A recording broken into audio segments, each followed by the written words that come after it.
All right, welcome to um, provoking conversation on relationship, dating, courting, and marriage. And now we'll be answering some very powerful and provoking questions on this channel.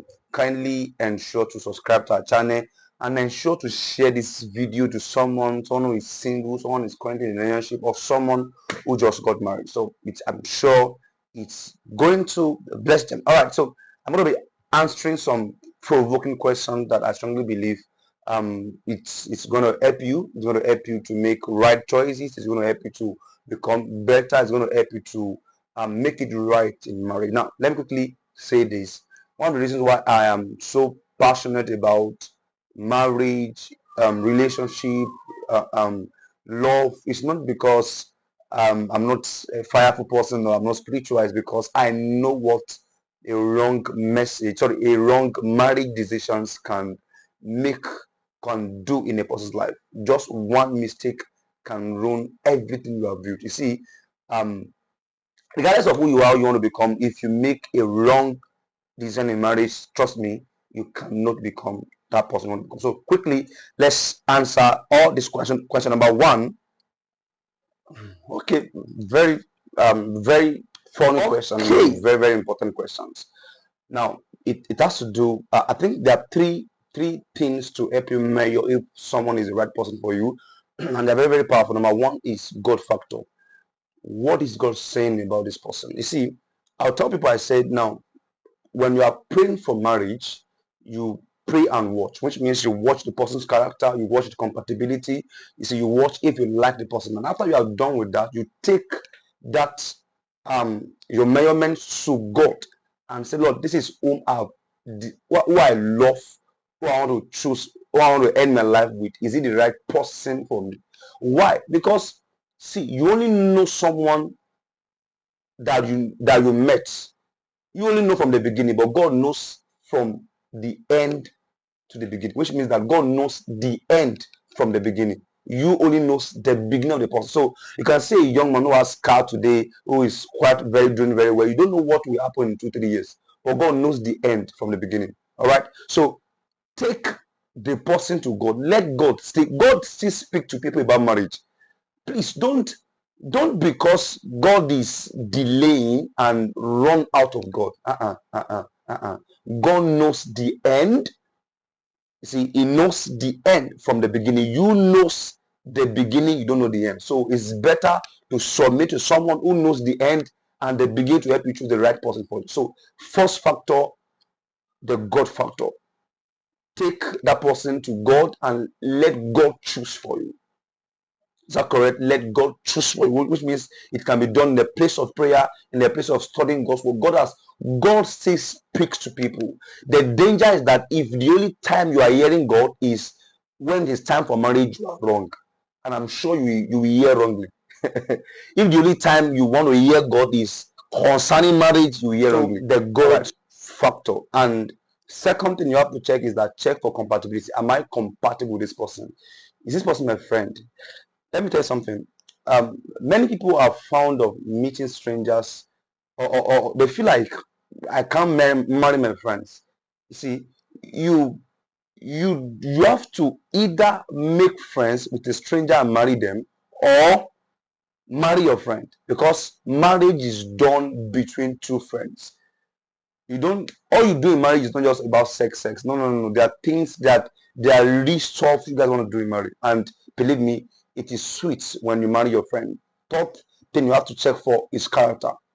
So you want to know if someone is the right person for you. Number one, God factor. Number two, your compatibility. Number three, character. Can I deal with this person? If they pass through the three check, and then I think other things are red flags, chemistry, those things.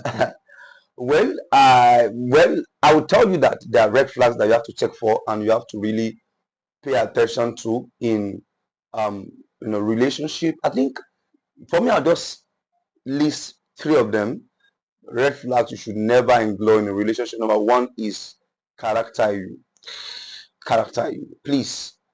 And now, if that has to do with character, just choose the person you can deal with. I don't believe they are bad people. I only believe there are compatibility issues. So which means don't just say someone is bad, someone has bad character. The question is, can you deal with that person? Because the person you can't deal with now in a relationship, it will become it's going to be tough for you to deal with in marriage. All right, both of you don't play, you can't play, you don't share conversation. I mean, you guys can talk at a level. You guys fight every time. In fact, I told you, I said whatever can make people in a relationship to be fighting virtually every week. You guys dated for 6 months and you fought for the whole 6 months. Like a week will not go by without you guys having any, and you just keep resolving you, meeting pastors again and again. Well, it's a good thing, but I think it's a bad sign. All right, so red flag: if you cannot deal with their character, please don't go into it. So the second red flag that I strongly believe you should watch out for is indecision. indecision. Indecision. If a guy is still not yet sure about you, and you will know in their character, you will know how they relate to you, please, it's a good reason to back off. Don't let anyone use you as a spare tire. Don't let any man or any woman use you as a backup plan. You see, that indecision, that they just keep pulling back, keep playing safe, keep playing safe. All right, if it's something you should watch out for. If you're in a relationship and the guy is not yet decided if you are going to be the partner for him in marriage, please back off. Back off. Every backup plan doesn't later what is, which means if you are the backup plan, I'm telling you, even if at all their first plan doesn't work out and they later settle for you, you will not enjoy the marriage. You are valuable. You have worth. All right, you are beautiful. You are handsome. You have something tangible to offer. Never let any man or any woman, any brother, any sister make you as a backup plan. So please watch out for this. Number 3 question. Yes, love alone cannot sustain a relationship. Yes. No, love alone can't sustain a relationship. Now, love is important. Chemistry is important. In fact, I tell people, if you are in a relationship and there's no chemistry, like you guys don't have passion for each other, it's something to check again. Maybe pray again. Maybe because, and let me quickly say this. Some may be asking that, what if God is saying this is my spouse, but I don't have chemistry for the person? Go and pray again. If you pray again and you are sure, pray that God put the love of the person in your heart before you start. I'm serious, because chemistry is not all that there is in marriage, in a relationship. But you see, chemistry is tangible, is important to push a relationship. I'm serious. There are some things a man will only do for you, not because he's responsible to do that or because it's a duty for him, but because he loves you, because he has chemistry for you. Trust me. Trust me. All right. So how did I get there? Love alone is not important. It's not enough to sustain a relationship. You need compatibility. You need understanding. You need resources. You need resources. All right. Don't say because I just love the man, I love the guy, and then let's just go and marry. Love is important. Don't get me wrong, but you see, love alone is not sustainable. Love alone will not sustain the relationship. Love alone will not sustain the marriage. So you need compatibility, which means that both of you are compatible to each other. It means you need partnership. Are you guys both going the same way? Now, don't get me wrong. I'm not saying that you need money. Now you need money, but not necessarily more like that. So don't say that I don't have 1 million. I can't make a wedding. Of course, no. You need that. If you have a partner who is reasonable, a partner who is a partner indeed. You see, the concept of partnership means that both of you are going the same way. You have a vision. The man comes with a vision, and the woman is ready to partner with you to achieve the same vision as a couple. That's the concept. So it's not that you have to, he has 5 cars, he has 3 houses. No, it's not necessary. Does he have a vision? Is he going somewhere? Can I partner with this guy to go where he's going to? All right. So these things are important. Then character also is important. Are you? But let me say this again and again. If you listen to this very carefully, I kept repeating compatibility. See, compatibility is very, very important. Can both of you deal? Can both of you deal? All right. Okay. Well, funny but important.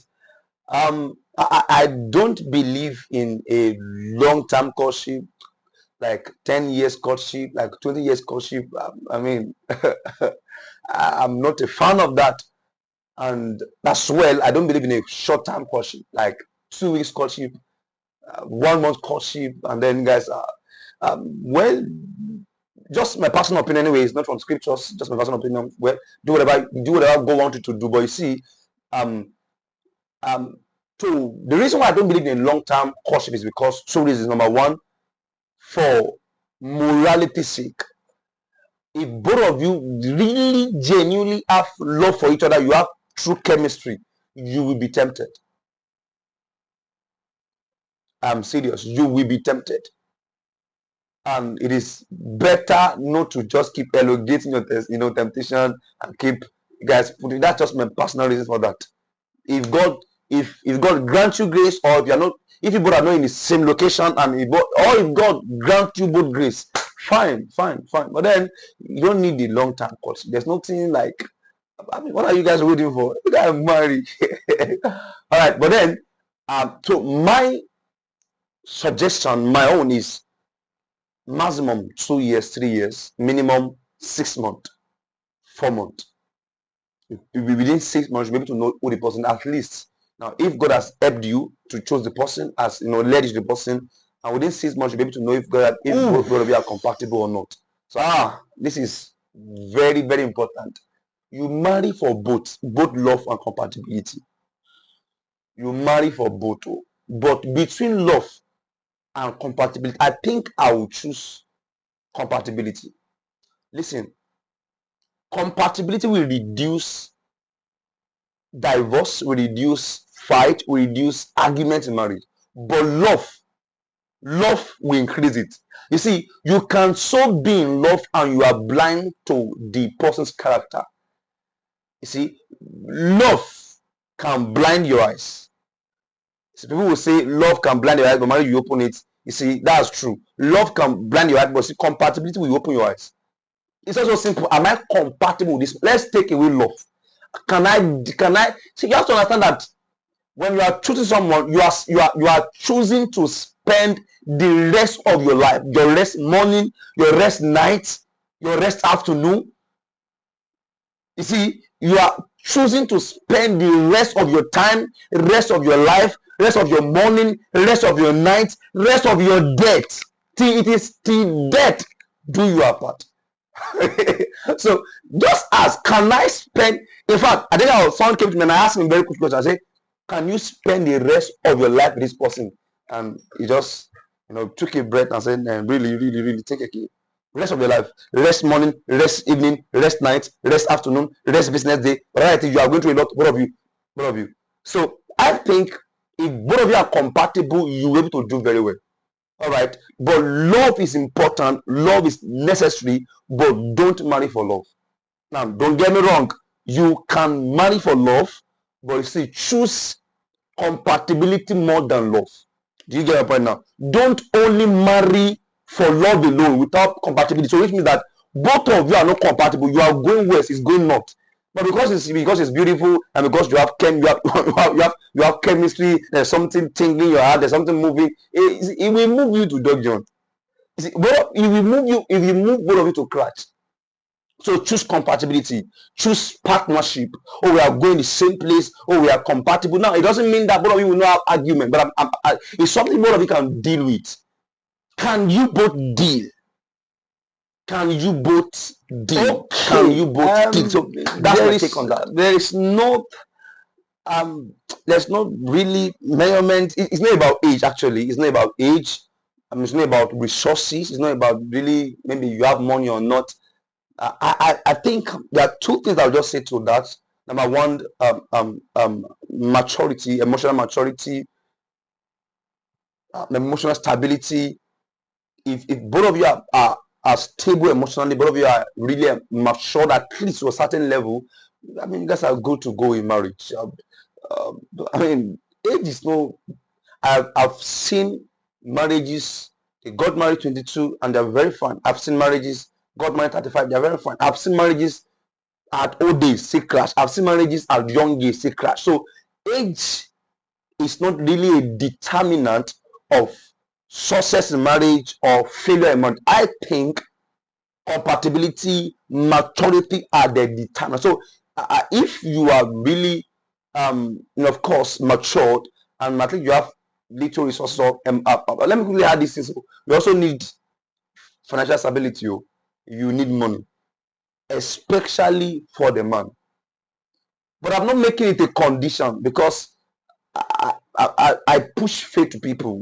This is why we are Christians. This is why we are believers. We need faith to live. So I'm not making it as a condition, but you see, it is necessary. You need financial stability. You need emotional stability. Is that correct? And then you need what they call I think that's all. Emotional stability and financial stability. God will do the rest. God. It's not really about it. Seriously, it's not really about it. All right, let's question couples should ask before marriage. Let me just give you 5. Ask these 5 questions before getting into marriage. Number 1, vision. A guy come to you and ask you out. For me, if I were a lady, I would never be a lady. I would never be a lady. But I think the first question I would ask them is, where are you going to? Because marriage is all about leadership, the man leading the home to a destination. So where is he taking you to? So ask the question of vision. What is his vision? In 10 years, where are you seeing yourself? In 20 years, as a lady, do not get married to the present version of a man. Get married to their future. Yeah, I have my reason. And that doesn't mean that don't fall in love with the current version, but fall in love, marry their future, but fall in love with their current. I will explain.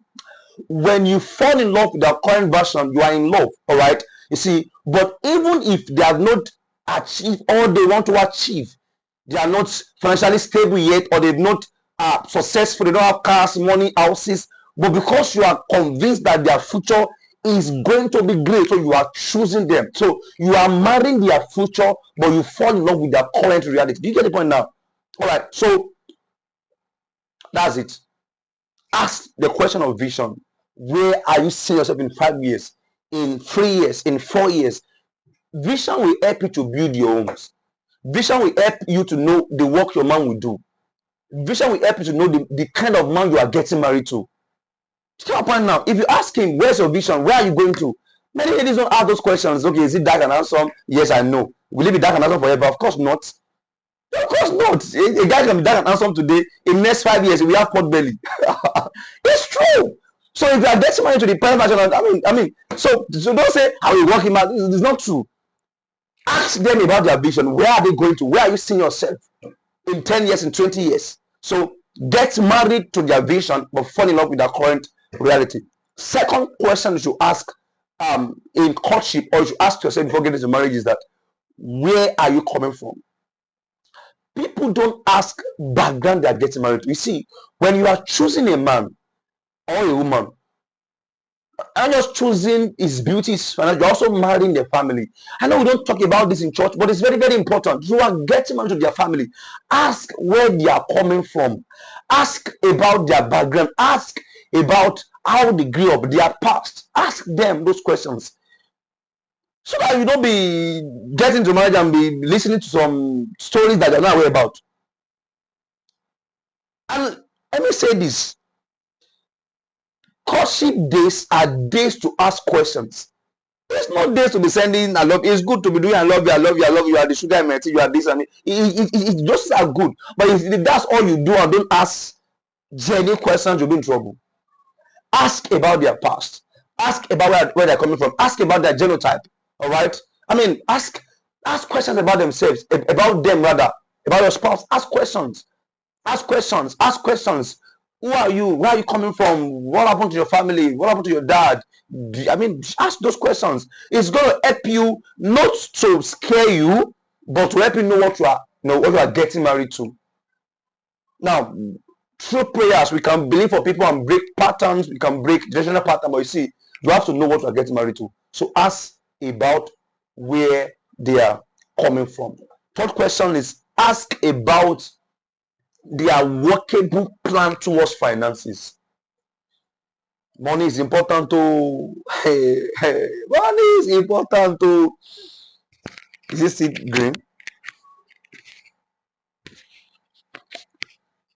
Okay. Yes.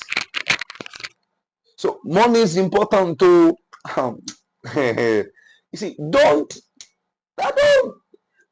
money is so important. I don't want to talk about that. I've done series on money, so I've done series. I don't want to go into money. But money is very, very important in relationship and in marriage. So ask about their workable plans. What is your workable? Draft out how you want to be financially empowered in 3 years to come. I know you are broke now, brother. I know that all you have is the anointing, and I'm not offended. It's good for you. I love that. I also love prayer too. But can you draft to me your 3 years plans? How to be financially empowered? These are questions ladies should be asking brothers. It's not you take me to Bad Beach to be. Will you take me to Chicken Republic? What are your workable plans? What are your workable financial plans? All right, ladies too. I mean, you must have something you are doing. Are you going to career part? Are you going to business part? Are you going to ministry part? If you are going to ministry, even if, let me tell you something, sisters. Even if you are marrying a pastor, ask them, what is your financial workable plan? I know you are a pastor, but in the next 3 years, how are we going to be financially empowered? I'm not saying that we are extremely wealthy at the things because we are going in the way of ministry, but what is the workable financial plan? Don't go and get married to someone, a brother who doesn't have a vision and doesn't have a plan. I know you are suffering on the Lord, but you see, there's a difference between suffering for the Lord and suffering because of ignorance. Some brothers are suffering in ministry not because necessarily they are suffering for the Lord. I'm serious, it's their ignorance. Financial ignorance. Financial ignorance. They don't know anything about money. Let me use this way to talk to pastors. You are a pastor, but you see, there is a knowledge from ministry. There is a knowledge for your life. Don't think all you need is just how to just want to know God, just know how to pray, just pray, blah, blah, blah, blah, and that's all. You need knowledge. The Bible says if you want to get married to you want to deal with them, you must deal with them according to knowledge. Is that correct? So, sisters, ask about the workable financial plan. Ask them, let them tell you. Let them tell you now. If they cannot articulate it, you can help them to articulate. You can take them to conferences, take them to for consultation. Help them to ask those questions. They are workable financial plans. Now, don't get me wrong. I'm not saying that don't marry a broke person. I'm saying that even as you are marrying a broke person, ask them their workable financial plans in 3 years. If I'm marrying you as a broke person today, what is the guarantee that you not to be broke in 3 years to come?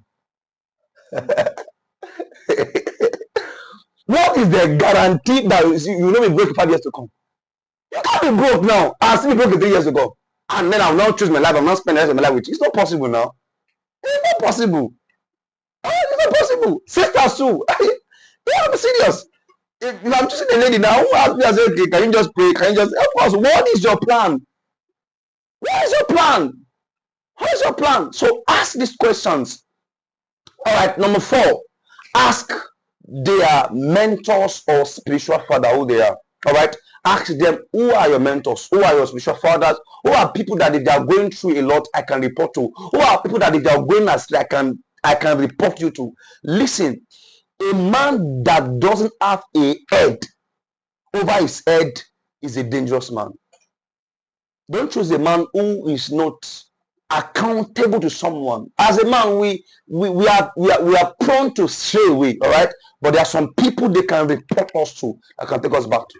And believe me, there's a level you get to that there's some things you cannot correct in a man. All right, so you must have a mentor is submitted to, or a father is submitted to. And the last one I'm going to be asking, and as we close the combo, I hope you were blessed at all. I hope I hope you were really blessed. The last one maybe you should ask is, when are we getting married? Getting married. We getting married. I tell people, in fact, I will recommend, don't start a relationship when you don't know when you are getting married.